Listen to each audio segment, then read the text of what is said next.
Hello guys, it's ankhgaming here with you again. This is a game I recently picked up, just came out fairly recently, I think it was in February, probably around my birthday. It's a game called Crusader Kings 2, put out by Paradox Development Studio, Paradox Entertainment, I don't know. You see them up here in the corner. They put out a lot of games like this. These are, I don't even know how to describe it. I've never played this style of game before, but I saw the screenshots of this, it looked really interesting. I played about 10-15 hours of it. It's a really neat game, and I still have no idea what I'm doing. I may have played more than 15 hours, maybe like 20, I don't know. But I'm still a noob. But anyways, it's kind of a kingdom building, sandbox-esque, game, and you can play multiplayer. I have no idea how that works. I'm not even going to try that yet. But anyways, what you'll do is you have a time frame between 1066 and like 14... let's see. What is the final date? It's like 14 something, I thought. 1337 maybe? Okay, it's 1337, I guess, is the final year. I thought it went to the 1400s, and it may. So, basically you have about 300, 400 years to play with where you develop a kingdom. So, you have a couple of choices in the map here. So this, you can see the independent realms. I'm going to start at the very beginning of the time frame. That's what I've been doing, so I'm going to stick with. So this is Europe and Western Asia mostly. Central, the Middle East. Is it Western Asia? Yeah, I guess that's right. So down here you have these Sunni or Muslim states. You cannot play as a Muslim. You could play as an Orthodox Greek, Byzantine Empire. You can even play no character. Canadian humans, what? Okay, you cannot play as a pagan. But you can play as a Russian Orthodox. So basically you can play as a Christian Catholic or Christian Orthodox. Basically your choices. I don't know why they decided to do that. It's probably going to be a mod eventually or an add-on that you can buy to unlock playing. They may have already put it out to play as this Muslim, because it seems a little weird that they say you can't play Muslim. But you can't play them. You also can't play as the Pope, which that would probably be fairly boring, but also very powerful, considering the Holy Roman Empire and all these Catholic countries would follow you. There's also a seat of power for the Orthodox, but I don't know where that is. Because they have their own ruling, not Christian, but they're kind of the Pope of the West and the Pope of the East kind of thing, if you're familiar with that history. Anyways, so the independent kingdoms shows you the kingdoms and empires, and even the small little bitty single country, independent countries. But you could choose to play as just a king. You can't choose an emperor, though I think you can become an emperor through the course of the game. But you could choose a king. You could choose a duke. A duke would be inside of a kingdom. Usually. They could be independent. But they'll control usually 2 or more. But like this guy, he only controls 1. And he's a duke. But these are little countries you can control. So you can see the borders. Each country has its own little area. You could play as a count, which would be an even lower rank within a country usually, but could be independent. For our purposes, I've been playing up here in my solo game, playing as, I think I started here. Yeah, that's who I was. So I've been playing that. I've taken over all of Scotland, or all of Ireland, I think it is here. And I've started moving into Scotland in Welsh, Welsh areas here. But that's been taking me a while. I've seen a lot of people start down here because one thing is, if you're a Christian country, you can declare war on Muslim countries free of will. You can just fight them all you want. So up here, all being Christian countries, it's a lot more difficult to fight with each other. There's a lot more difficult to conquer land. I did eventually conquer this entire area, but it was a lot of work, and it was pretty slow going. So I see a lot of people start as Leon or Castile. Castile's a nice small one to start with, because if you start as the duke, or no, start as the king, you would have all of these 4 countries as the king. But if you start as a count, you could take one of these 2, or as the duke. Get nothing, I guess. But I think I want to start over here. I never see anyone play as, what is this, Galicia, which is future Portugal. And I definitely don't want to play as Navarra. They have 2 countries, and Aragon, I mean, 1 country, that's no fun.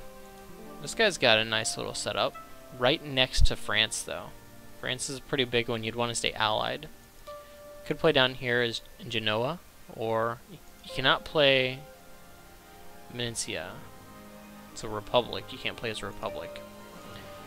And playing as one of these little island countries doesn't seem too fun to me either. So, oh, I have tried starting over here in the Byzantine as a duke in the Byzantine Empire. I started right here with all these Muslims, and let's say it's not pretty. They beat on me with some big armies. So I'm not doing that again. Ooh, could be cool to start here in Italy. But no, what we're going to do is I think we want to start here. Ooh, this duke has 4 countries, so he's pretty powerful. Here's his counts, and the king has all of this. I kind of want to start as a count, just for the challenge of it.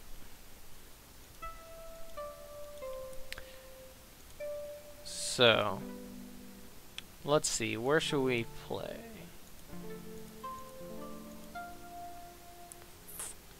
Maybe we don't play as a count.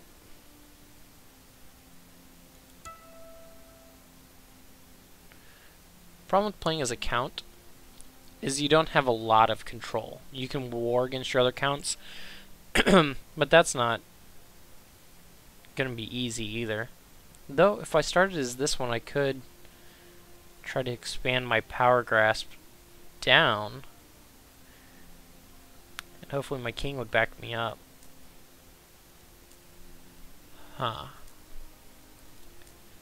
Oh, and this is the religious map. I was talking about the religions. So there's Catholic, Remuva, they're pagans, I guess. There's the Orthodox. So they cover all of this, Greek Orthodox, all the way up here. So they're Christian states. And then all these Muslims and pagans that you can't play as. See an all Christian up here, Catholic. So yeah, let's choose a count. This guy could be interesting. But there, how many do they have? 1, 2, 3, 4, 5, 6 in theirs. We have 6 in over here. I'm really feeling I don't really want to be right next to Leon, in case they for some reason declared war. They might try to steal some of these close territories first. So I think we go as, excuse me, Blah. Coimbra? Coimbra? It seems good to me. We'll give it a try. It may be really bad, but it's okay. So, all that said, let's get going, guys. So, when we get started here, first thing we have is some pop-ups up here. So we can pick an ambition. This is kind of like what's our current goal. You always have the option to kill your wife. So, Loba of Countess Loba of Coimbra. This is my wife, and I could kill her. If I did, I would gain an intrigue, which is kind of a stat. I could have a goal of amassing wealth, which I would want to get 500 wealth. That's going to take a lot. That'd be tough as a count. 500 piety, that'd be really tough as well. And success condition, have a son. That seems like an easy one. Let's have a kid. It's easier than killing my wife. Let's see how much we like our wife. She likes us, we don't like her. But she's only 16, and we're a balding 28. I hate to say it, but that sounds a little familiar. I don't look like that, but I have a little recession. And he's close to my age, but man, he looks more like my dad's age. That's disgusting. So right now my daughter is my heir. This dude's my liege. He's the duke over these 4 countries. And then my liege is the king. He controls these 2 countries, and obviously he's our king. But he directly controls those, which that's probably a duchy too. Let's see. The Duchy of Galicia, yeah. So he's the Duke of this area. Our boss is the Duke of this area. He's the king of it all. And we're just this guy. This guy probably controls 2 areas too. Or no, that's his personal. That's our Duke's personal realm. And then this guy controls, each control 1. So we got a good wife, I think. Is she fertile? Some stuff affects your wife's fertility. Wow, she gets 1 piety a month. Pretty good. Tax modifier. So she's got awful stats. That's really bad. How are ours? Ooh, we got a really good stewardship. Stewardship's a key stat for a leader. Stewardship determines how many domains you can control. So it really helps out. So we got a good ruler. He could really take over a lot of land and personally rule it. So that's good to see. Our daughter is 0. She's born on the 1st of the year, usually is how this game works out. So she should turn 1 on January 1st. So, let's see. I am a fortune builder. I am very fertile. I'm honest. I'm humble. I'm just. And I'm gregarious. Gregarious? Wow, I'm a good dude. I'm socially competent. I'm just. And I'm humble. So, got a lot of good stuff about me. And that is weird. To have a ruler that's so good. Though, my opinion of my leader is not very good. So, okay, first let's go ahead and take that ambition. We need a son. We need a male heir. And we can demand the duchy from our liege. Need a good opinion.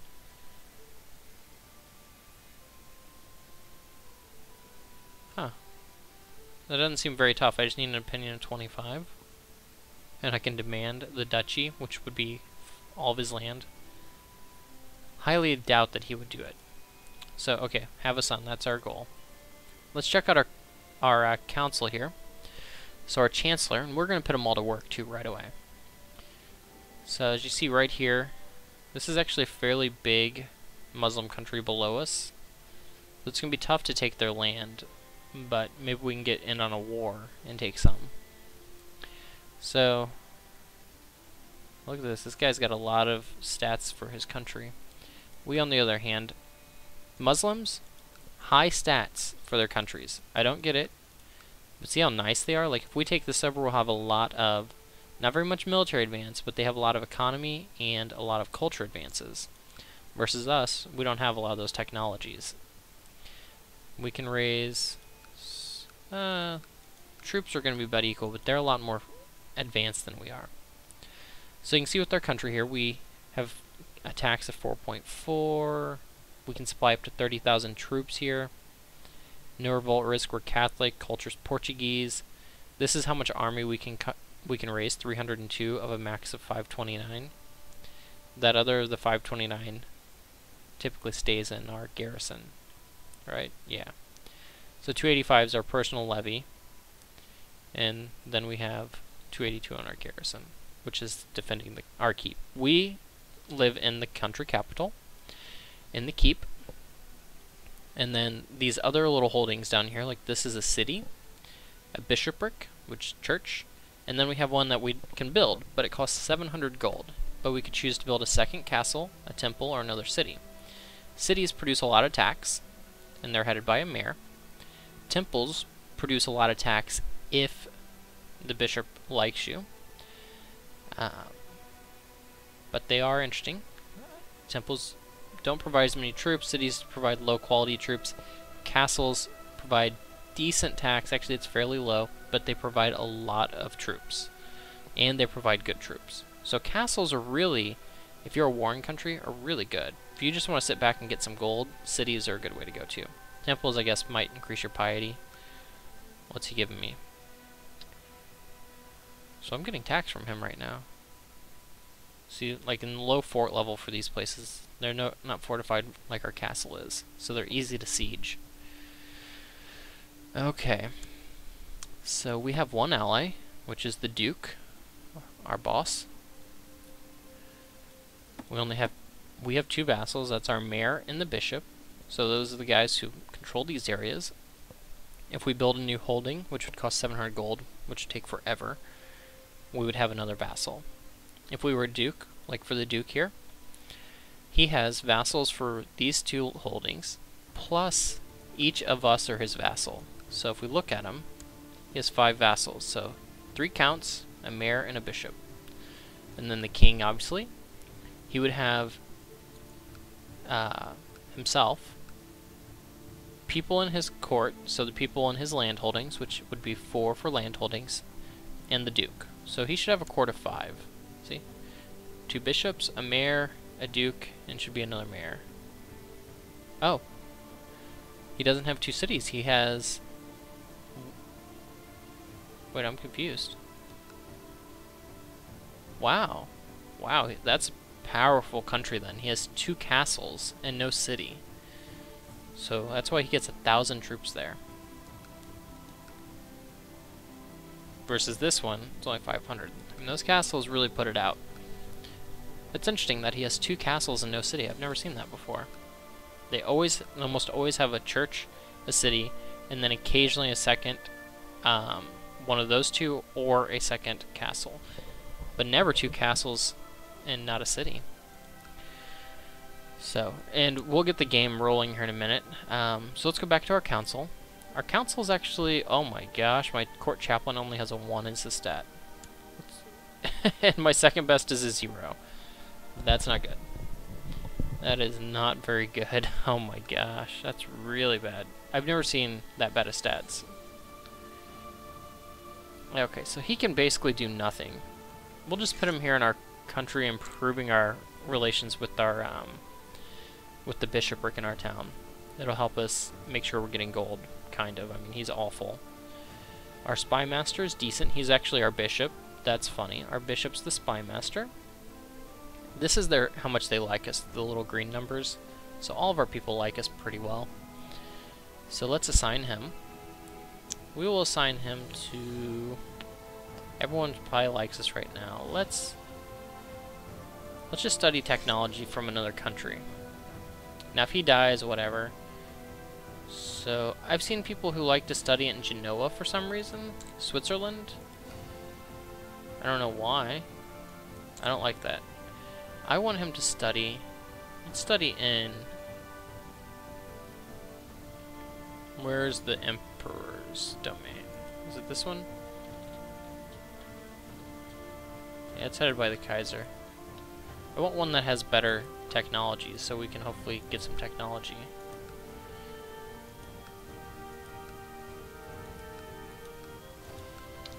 Not seeing a lot. These people don't have a lot of technology. So, what I've done before is I've just gone ahead and sent him to study technology in a Muslim country. So let's just send him here. So, you? I don't know if I'm going to be able to reassign him. Nope. That sucks. I'm going to have to wait to reassign him.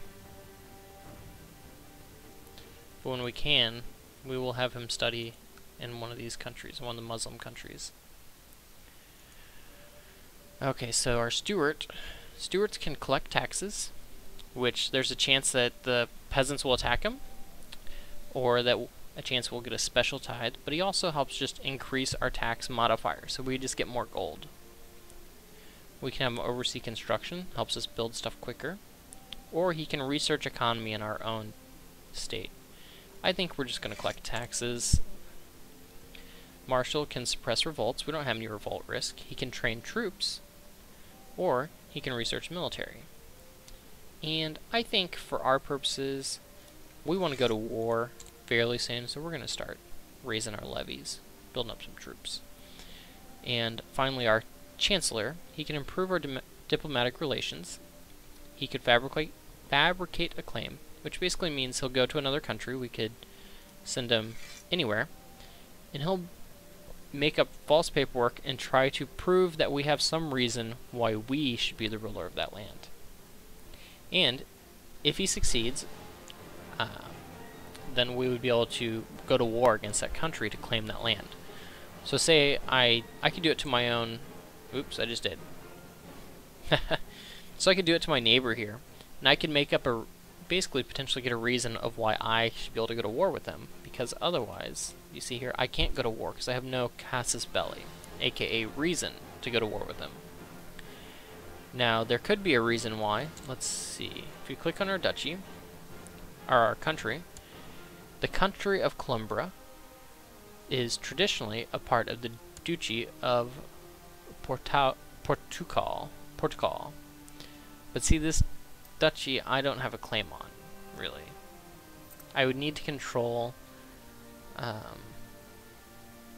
basically, I would have to just knock out my current duke. Du jure means by law, I think. So these are like, would be the duchies that have existed for all time, kind of thing. So, the Kingdom of Galatia. There's no countries in it.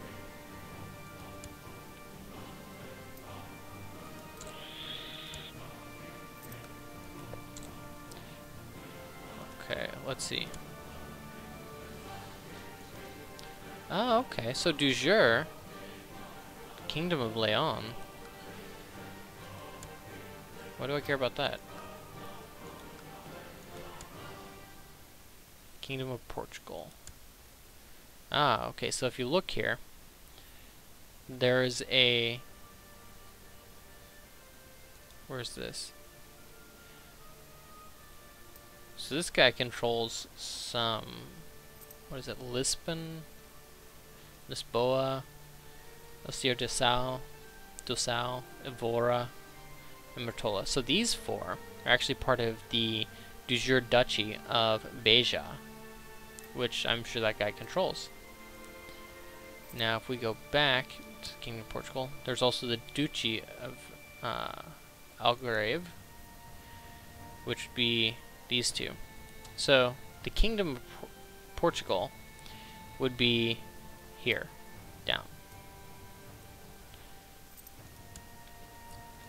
But we are, if we can take over this duchy, we would have a claim, du jure, once we have enough power, for the Kingdom of Portugal, which would mean we could start making claims on all this for that, if another Christian country takes it over.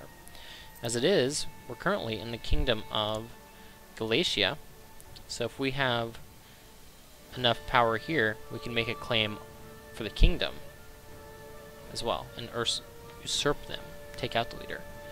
Anyways, yeah.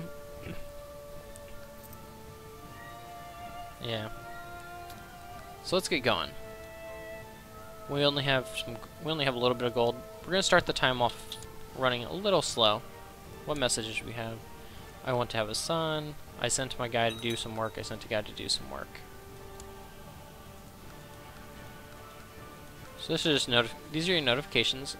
High priority and low priority. Low priority are just basically like, you just did this, you just did that. My music seems loud. Let me turn it down. And actually, we're going to be calling it a video here. I know this is just an introduction. See how low I already have these set? It's ridiculous.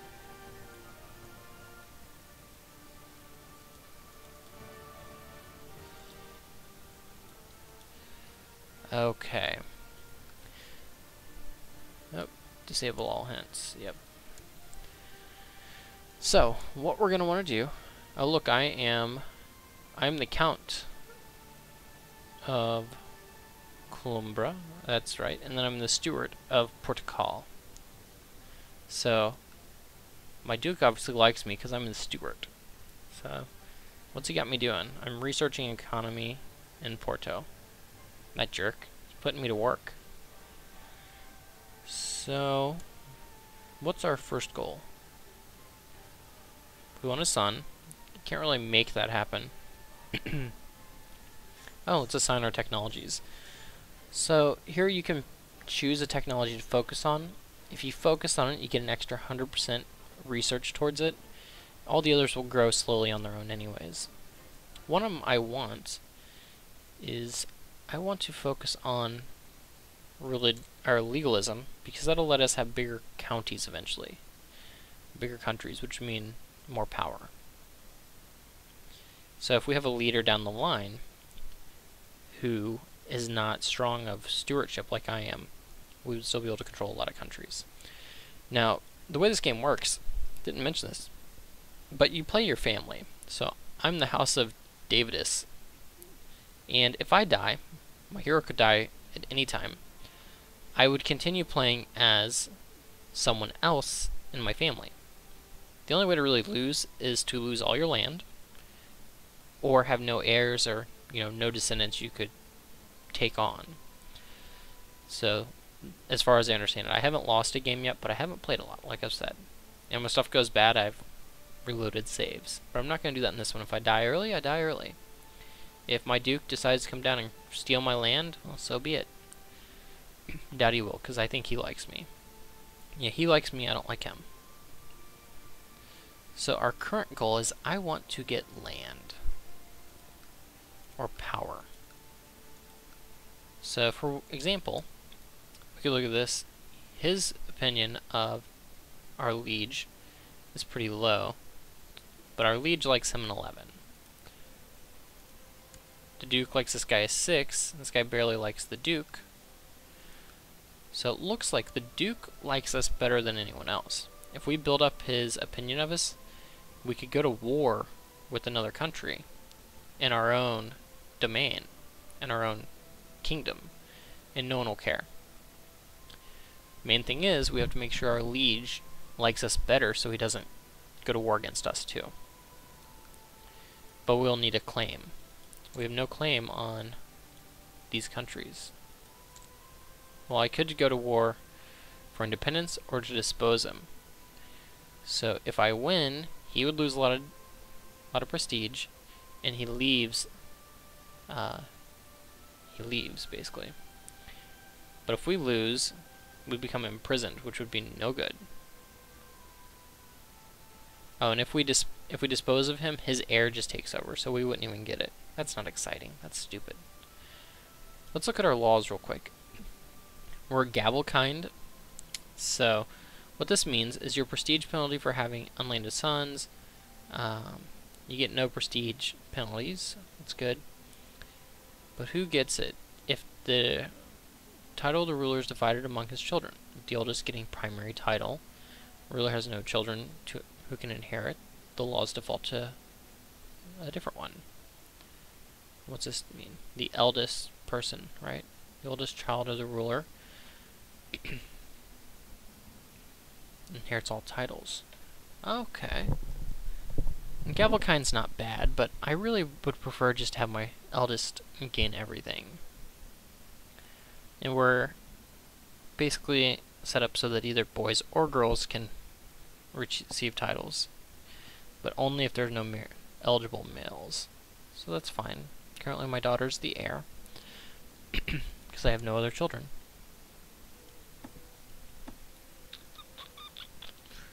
Oh, I paused it. So up here, this is my gold. I'm getting 0.82 per month. My prestige, I'm getting 0.43 a month. My piety, 1.1 a month. That's pretty good. My domain, I have one of my max 7 holdings, which is basically countries or duchies or whatever. Basically countries, though. This is how many holdings I have. So my castle, the city, and the bishopric. Those are all things that I'm over. So those are my 3. And I currently have no score. The way the game works is you play as long as you can, up to the end date of the 1400s or whatever it would be. And at that time the game just ends. Your score is tallied up, which is the prestige and piety of each successive character you've played. They're all added together, and that determines your final score and rank when the game ends. So there's no actual goal in the game other than just play as long as you can and just have fun. It's a game where you don't have to do a lot, like the game's running right now. I kind of can sit back and wait for stuff to come from me to decide how to guide my country, but I don't have to do anything. And we can do things later on, such as marrying off our daughter. She's only 1. We're not even 1 yet, so we're not going to worry about it.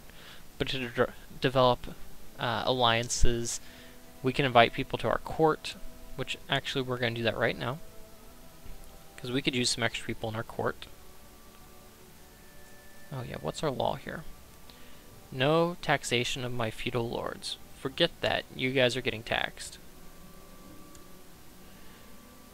So I'm taxing my guys. What that means is they do have to pay some to me, and they're not going to like me as much, but I don't care. I'm going to need the gold, and I don't really have many vassals. I have 2. They liked me. They're not going to do much. Oh look, here's some more going on. Looks like they're fighting each other. Zamora. These 2 countries are fighting. Oh, what's Zamora? They've defected? Yeah, they're attacking the king of their country. Can I get on this? No. But she's trying to defect from her country already. That's funny. And this whole world, stuff is going on.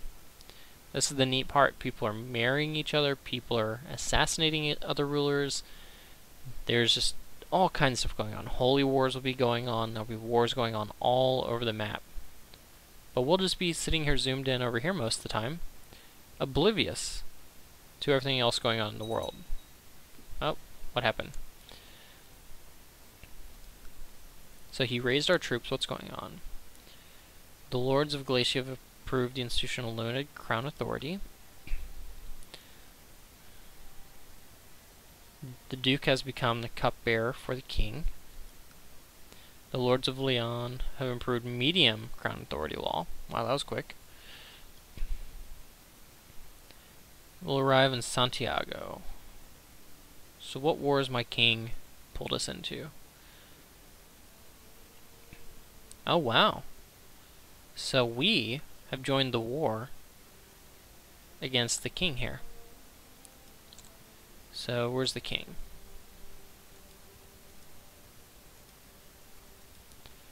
So I guess I can't declare war because we're already at war with them. Right? Yeah.